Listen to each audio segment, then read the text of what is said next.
Bueno, podemos comenzar diciendo que Heráclito era conocido como el filósofo oscuro. Esto porque fue un filósofo griego que venía con una cierta tendencia de hablar como un oráculo, ¿sabes? Como el orden es parte del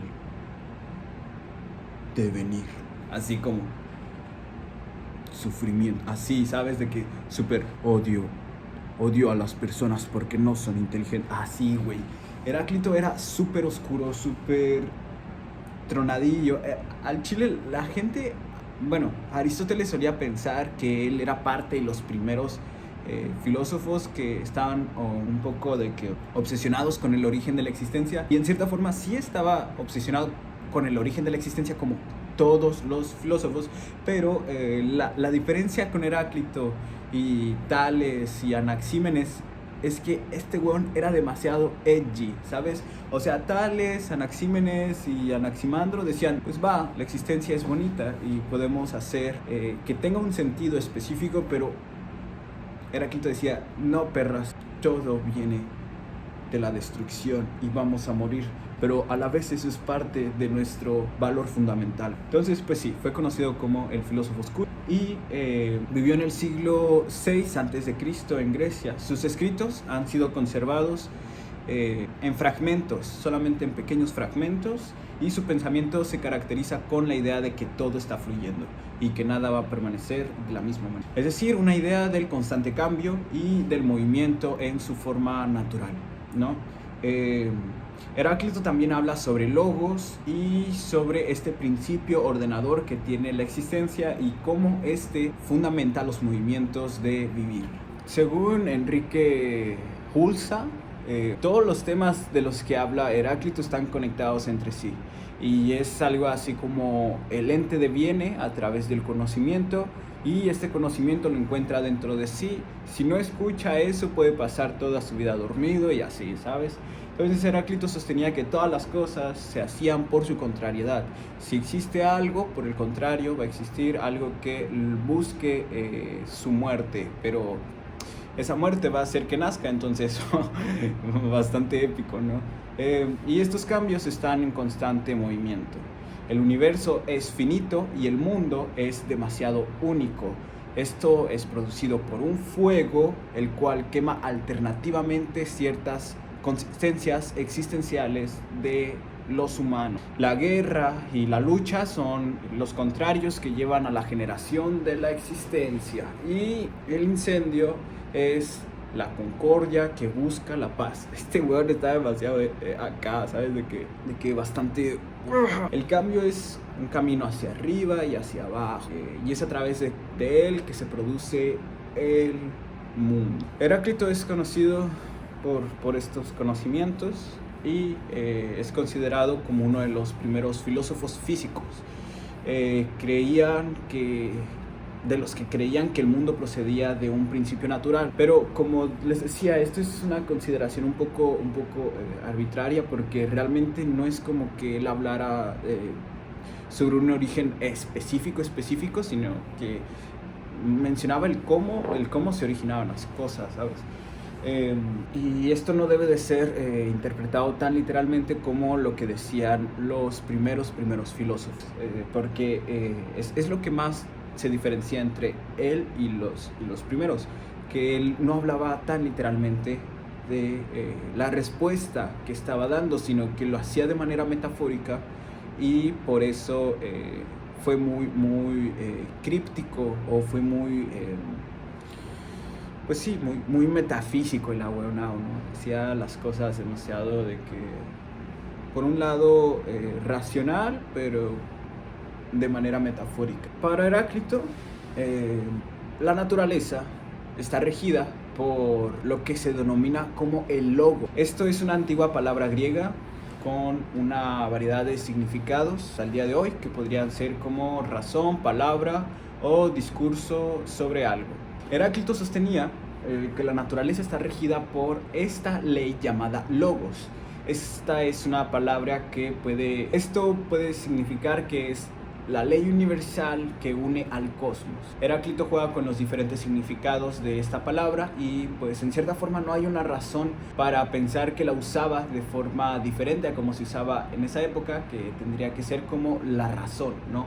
O la existencia de un movimiento generador. Esto, ¿no? Esto que hace a todo. Eso es el logos, ¿no? Y este logos no suele solo regir el devenir, sino que también habla sobre... No tiene que solamente regir el devenir de la existencia o del mundo, sino que también habla del devenir de el ser humano.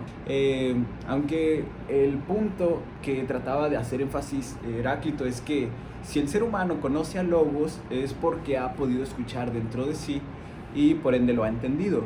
Si no, puede pasar toda su vida sin escucharlo y creer que tiene la razón, ¿no? Esta es la definición curiosa de logos. Por una parte, el ser humano puede creer que tiene la razón existiendo y haciendo las cosas que está haciendo, pero puede que el estar haciendo las cosas por su propia racionalización directa, sin escuchar lo que realmente deviene de sí, no lo lleva a ningún lugar por el hecho de no escucharse, ¿no? Es como, no sé, el weón que ve que las personas que están haciendo trading lo están generando un chingo y entonces se mete, pero se da cuenta que no es para eso, pero se da cuenta de que 3 meses después de haber comprado un curso de $10,000 para poder aprender a hacer trading, es casi lo mismo, ¿no? O sea, no va a conectar con su esencia real si sigue haciendo cosas que cree que le van a beneficiar cuando en realidad realmente no le ayuden o cosas así, ¿no?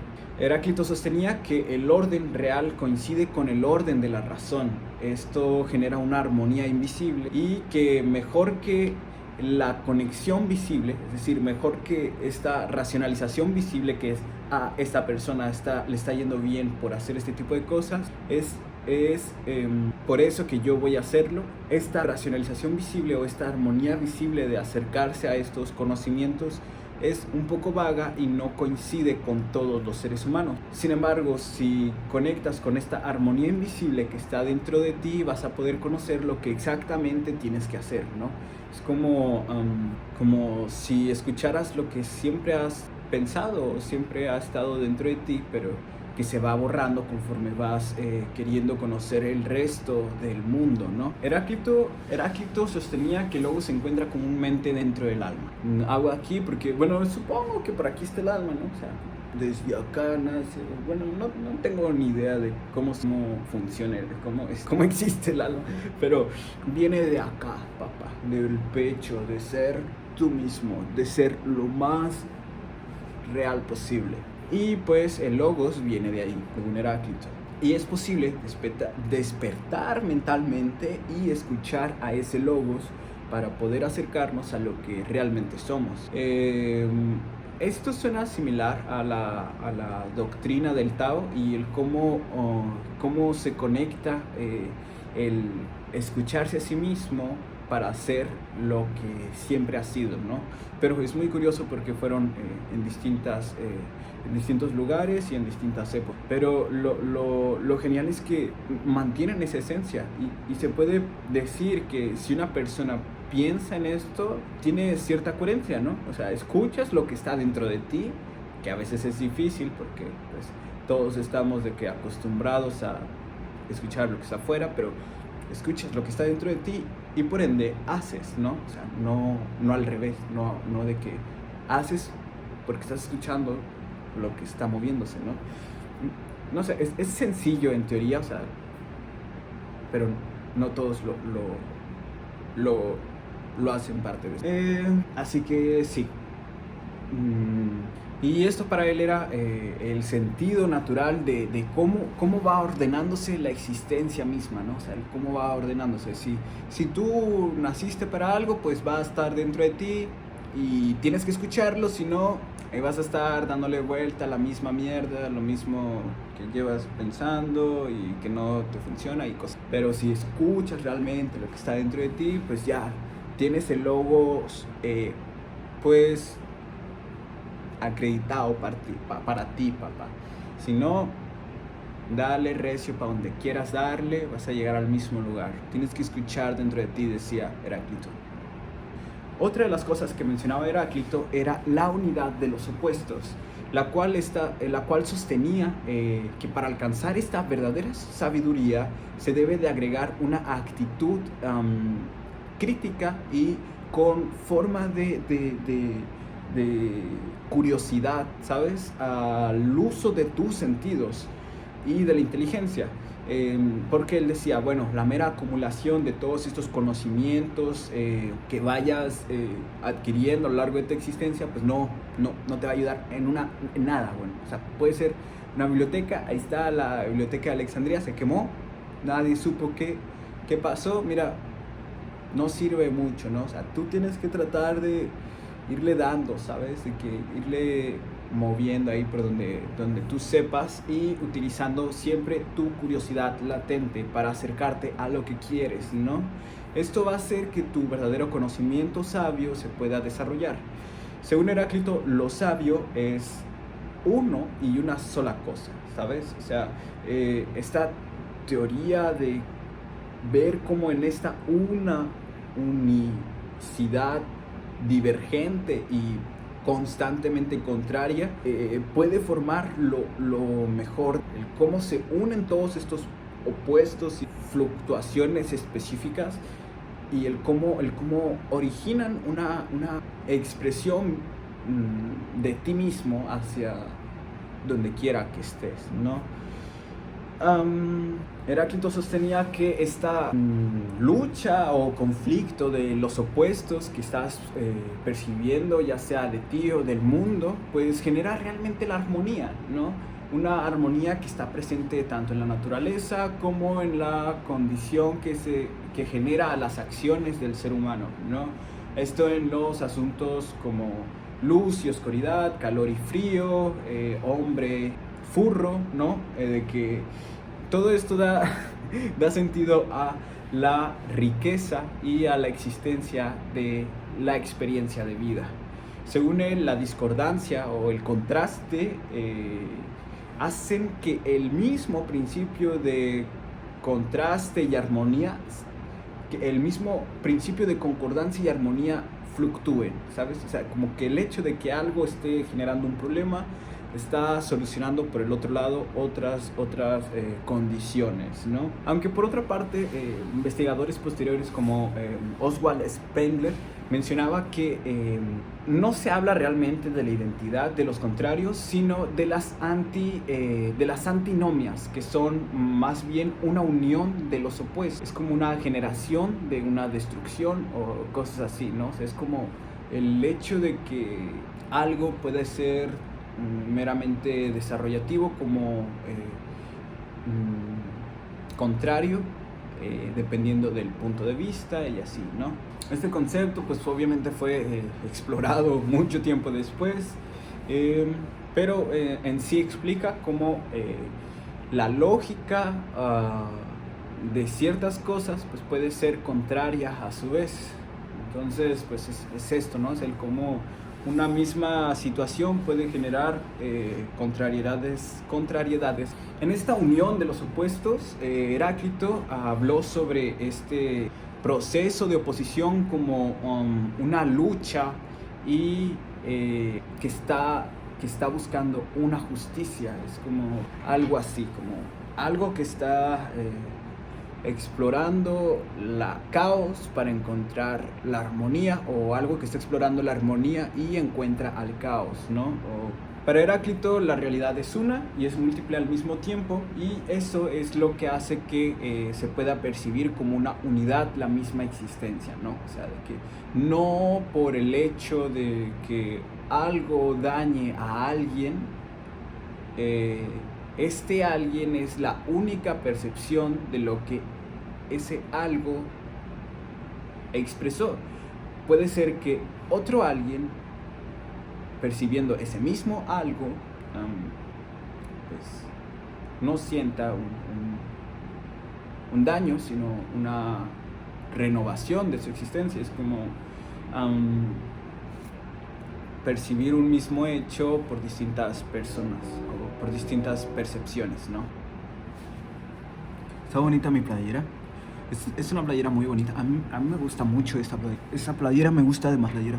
Esta playera no quito ni aunque me mee un gato. Esta playera esta playera es súper épica. Esta playera, me gusta mucho esta playera.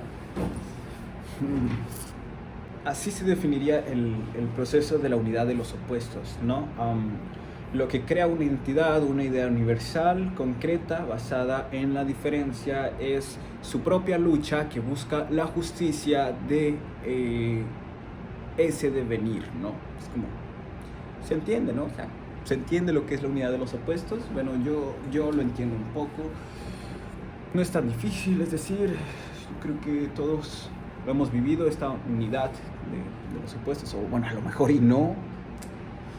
Por eso estás viendo esto. Bueno, realmente nadie está viendo esto, son solamente 7 personas los que están viendo esto. Espero que alguien vea más esto en el futuro, porque es muy sufrimiento. Es muy... Bueno, dejemos ahí la unidad de los opuestos. Pasemos al Pantarrey, que es otra de las condiciones existenciales de las que habla Heráclito. Así que bien, el Pantarrey básicamente es la teoría del devenir universal, donde pues para Heráclito todo está en constante movimiento.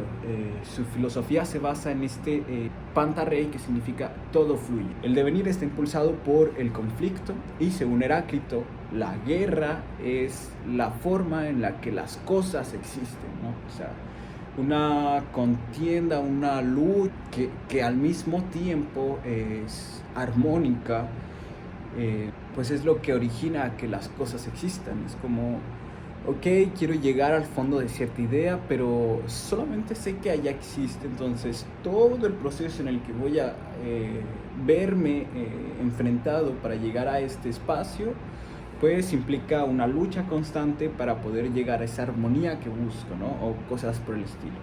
Heráclito sostiene que todo está en constante cambio y que este cambio es guiado por el orden universal que es llamado el logos, del que estábamos hablando, y el cómo esto origina a las cosas, ¿no? El fragmento más conocido de su obra ilustra esta idea al comparar el cambio de un río con el cambio de una persona y el cómo, aunque estés en las mismas aguas, nunca vas a estar en el mismo río. Hay algo de permanencia en el hecho de que tú, aunque quieras estar ahí, pues no vas a estar en el mismo río en el que estuviste tiempo atrás. El agua va a estar fluyendo y no se va a sentir para nada igual. Así son las mismas cosas a lo largo de la existencia. Puede ser que haya personas que están todo el tiempo abordando su pasado, queriendo encontrar un sentido de las cosas que vivieron, pero pues muchas veces nunca lo van a abordar de la manera en la que lo quieren, porque pues el pasado ya existió y ahora estamos aquí en el presente, esperando el futuro quizá, o esperando un pasado que se convierta en nuestro futuro, no sé, pero el punto es que estamos aquí, ¿no? Postrados en una silla, quizá estamos, no sé, conduciendo a toda velocidad, quizá solamente estamos acostados teniendo un sueño revelador mientras te quedas dormido. Estás en una fiesta escuchando Bad Bunny, lo que sea, no estás en el presente. Y por ende este presente se va a sentir único solo si tú lo percibes de esa manera. En resumen, esta idea se basa en una fluctuación constante, ¿no? Y pues esto se refleja en el fragmento que dice: en los mismos ríos entramos y no entramos, somos y no somos los mismos. Para pensar, chavales. Esto ilustra cómo las cosas realmente cambian todo el tiempo y que no se puede perseguir al mismo río ni pasar por él 2 veces. Coco check, bitches. Puro coco check. Aunque algunos pues lo han percibido como un empirismo primitivo, porque en realidad pues sí lo es, weón, estamos hablando de la antigua Grecia. Pues es importante que Heráclito sostenía una visión dialéctica de la existencia, y esto es lo que define a su teoría, ¿no? O sea, el hecho de que tú puedes estar en el mismo río, pero no vas a estar en él igual, pero la existencia deviene, aunque el río no sea el mismo, ¿no? O sea, realmente Heráclito no trataba de hacer ver que el río el río no es el mismo, sino que pues trataba de decir que tu existencia está en un constante devenir, y escuchando lo que está dentro de ti es que puedes conocer cómo ese devenir fluye, ¿no? Una ética bastante funcional para Heráclito era que se escuchara a Logos dentro de sí mismo, y el cómo este retumba en el interior del ser humano. Este es común a todas las cosas, y cómo la posibilidad de descubrir este Logos pues se va a hacer a través de escucharse a sí mismo.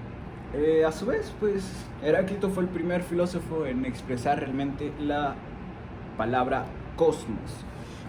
Anaximandro ya había hablado de un supuesto cosmos, ¿no? Pero no había expresado esta palabra cosmos tal cual para describir al universo.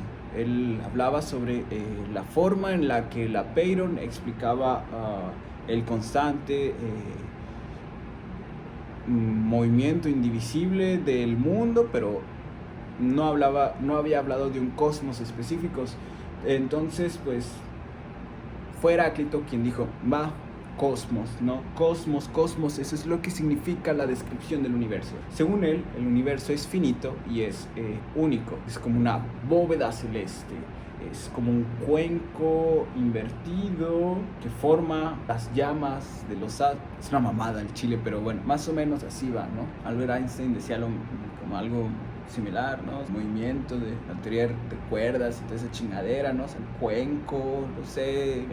Pues con esta teoría el weón pudo explicar los eclipses solares y los fenómenos meteorológicos. Pues mira, no estaba tan alejado. Tal vez no es un cuenco al revés, pero pues se siente igual, ¿no? Para él, el sol es la llama más clara y cálida que pueda existir, y la luna está más cerca de nosotros que el sol, ¿eh? Esto lo sabía. Y de esta manera es que explica a los eclipses y a los fenómenos del clima, ¿no? También llamó al universo como un fuego eterno, y creía en un proceso de un eterno retorno, ¿sabes? Ahí ya se estaba empezando a cocer el eterno retorno del Nietzsche. Pero pues obviamente no le tomó tanto sentido para expresarlo, así que ahí se quedó. Ya después, miles de años después, pues ya fue de que otro hueón dijo, va, es cierto. Pero sí, él hablaba sobre un eterno retorno, y que en este proceso todo surge y se destruye a través del fuego que es el universo. Pero obviamente lo decía de manera metafórica, ¿no? Aristóteles creía que era más literal, y pues luego Heidegger dijo que ese fue el error de toda la filosofía occidental. Pero bueno, mira, de eso hablamos después, ¿no? El punto es que este proceso no es irracional, ya que está regulado por el logos, este proceso de destrucción y el que todo regrese a este surgimiento es regulado por el logos, que es la razón universal de los movimientos particulares, ¿no? Naturales. También se le atribuye la creencia en la reencarnación después de la muerte, y de esta manera es que Heráclito expresaba su conocimiento acerca del universo. En cierta forma, esto es como se puede resumir el conocimiento de Heráclito. Sin embargo, al ser un pensador de hace mucho tiempo, pues muchas de las corrientes filosóficas posteriores pues tenían algo que decir sobre Heráclito. Algunos le tiraban mierda, otros decían, eres el puto genio. Mira, Heráclito es y será el weón más épico que pudo haber existido, porque todos querían decir algo sobre él, ¿sabes? O sea, mira, Tales, pues sí, Tales, ¿no? Y Anaximandro y Anaxímenes, va, entre los tres se mamaban la verga, ¿no? Pero Heráclito era un perro solitario, weón. Este weón al chile iba y deshiba por todos los lugares de su pensamiento por sí mismo, ¿sabes? Bueno, algunos dicen que fue por su forma de comprender el mundo o así, pero el weón era misántropo, ¿sabes? Y así, entonces el weón se fue a vivir un poco lejos, le dio una pinche enfermedad, se la quiso quitar, haciendo cosas un poco extrañas, y después se lo comieron los perros. Bueno, en teoría es lo que dice Nefastes, pero bueno, no sabemos cómo realmente murió Heráclito. ¿Podemos imaginar eso? Tal vez, también podemos imaginar que se recuperó y se murió de otra cosa. Mira, no sabemos muy bien, pero Heráclito lo sabía. Heráclito lo sabía. Los más cercanos a la edad de Heráclito pues eran los filósofos de la antigüedad presocráticos, entre ellos Crátilo. Fue un famoso seguidor de Heráclito, ¿sabes? Este weón le gustaba la mierda que decía Heráclito, entonces dijo, va, es cierto, yo confío en Heráclito, Heráclito tiene razón. Y pues creía que los nombres deberían de aplicarse naturalmente a objetos.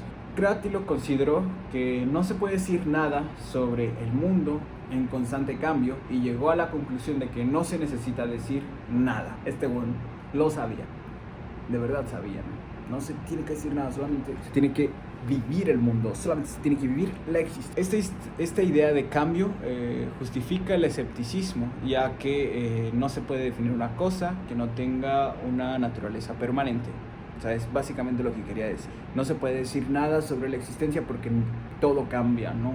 En la filosofía lingüística del siglo XX, esto se ha visto como un aumento en las consideraciones planteadas por Crátilo y se ha ofrecido luego una doctrina llamada cratilismo, en la cual los hueones no dicen nada.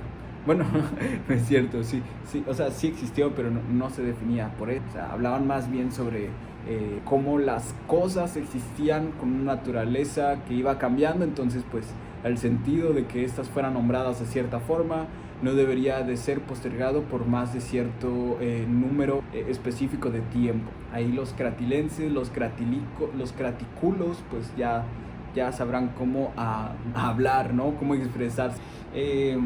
Otra parte también en esta edad presocrática está liderada por la pelea épica de Heráclito y Parménides, de la cual todos los hueones que aman la filosofía saben sobre esa pelea, ¿no? Es a través de esta pelea que se cree que se pone en constante esta acción de la dialéctica de Hegel, ¿no? O sea, es a través de esta pelea que los demás dicen, fuck, ¿cuál es la razón? Si Heráclito decía que todo deviene y toda la existencia está en constante movimiento y Parménides dice que la naturaleza es inmutable, ¿cómo podemos saber cuál es la razón? Entonces, mira, Heráclito y Parménides vivieron solamente para hacer un performance de lo que termina siendo la dialéctica existencial en el pensamiento humano. Nada más por eso existieron, ¿sabes? Mira, quizá en otro universo Heráclito nunca conoció a Parménides y nunca se conoció esta dialéctica y fueron filósofos posteriores los que pusieron el nombre de la dialéctica en un constante acción y proceso de devenir, pero en esta realidad fueron estos dos weones. Así que gracias a ellos es que existe la dialéctica natural. Igual en la filosofía antigua, pues ya una vez pasado este espacio de los presocráticos, están Platón y Aristóteles, que eran los cabros más culiados de la existencia. Platón intentó reconciliarse con las ideas de Heráclito y Parménides en su filosofía, y en su influencia en la filosofía occidental posterior esto es demasiado significativo. La idea del pantarrey de Heráclito tuvo un gran impacto en lo que Platón concibía como el origen el devenir histórico, ¿no? La idea del pantarrey de Heráclito tuvo un gran impacto en Platón, quien buscó resolver estas contradicciones con la teoría del ser de Parménides. Y Platón argumentó que el no ser solo existe en un sentido relativo y proporcionando un fundamento filosófico para el sentido griego. En el banquete, Platón suele tener unas similitudes con Heráclito con su enfoque. Platón conoció a Heráclito a través de Crátilo y escribió su diálogo homónimo. Platón consideraba a Heráclito el predecesor intelectual de los sofistas y pensó que los puntos de vista de Heráclito pues eran nulos de significado porque pues podían ocupar un solo estado al mismo tiempo, y argumentó en contra de Heráclito de la siguiente manera, ¿no? Decía, ¿cómo puede ser eso algo real? Eso de que nunca se está en un mismo estado. Porque en el momento en el que se observa, en el momento en el que se convierte en otros, ya no se es y al mismo tiempo se es. De este modo, no podemos avanzar más nunca en el conocimiento de la naturaleza de la existencia. Pero si lo que se sabe y se conoce existió alguna vez, entonces no creo que pueda ser un proceso de flujo constante.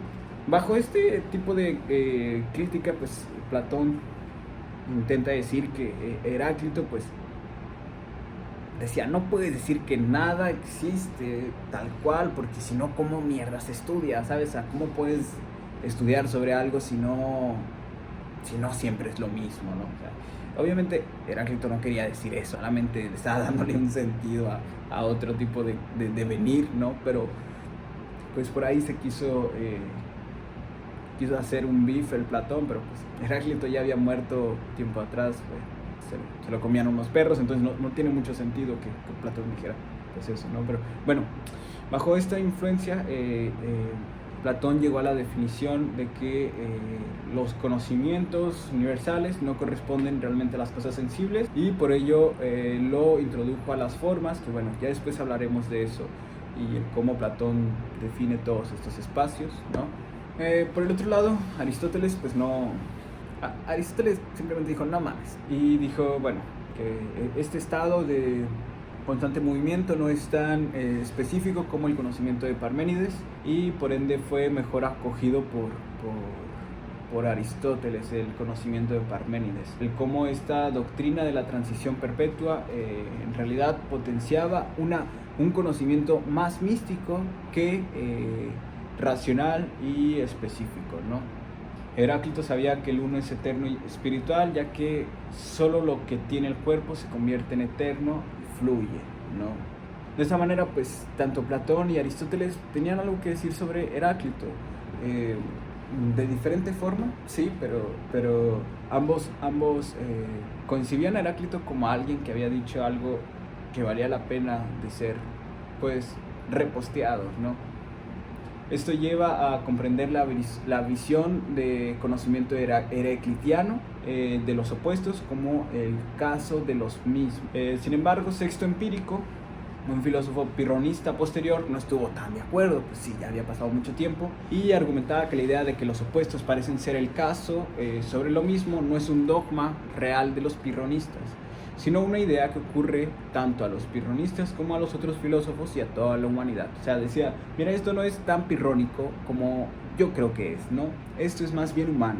Y pues sí, en teoría sí, o sea, ya los pirrónicos, mira, los pirrónicos nadie sabe quién chingados son. Entonces, bueno, pues un pirrónico es esta filosofía del escepticismo y todo eso, ¿no? Pues tiene otras variantes que hacen que un pirrónico sea escéptico, y pues sí, pues Heráclito era medio escéptico, pero no tanto, ¿no? O sea, no tanto para ser un full pirrónico.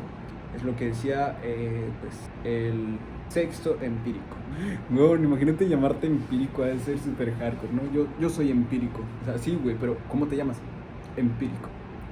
A su vez también los epicúreos tenían algo que decir sobre este conocimiento, y pues la doxografía epicúrea fue muy crítica con otros filósofos. O sea, para ellos solamente lo epicurista, lo epicúreo era lo más hardcore, ¿no?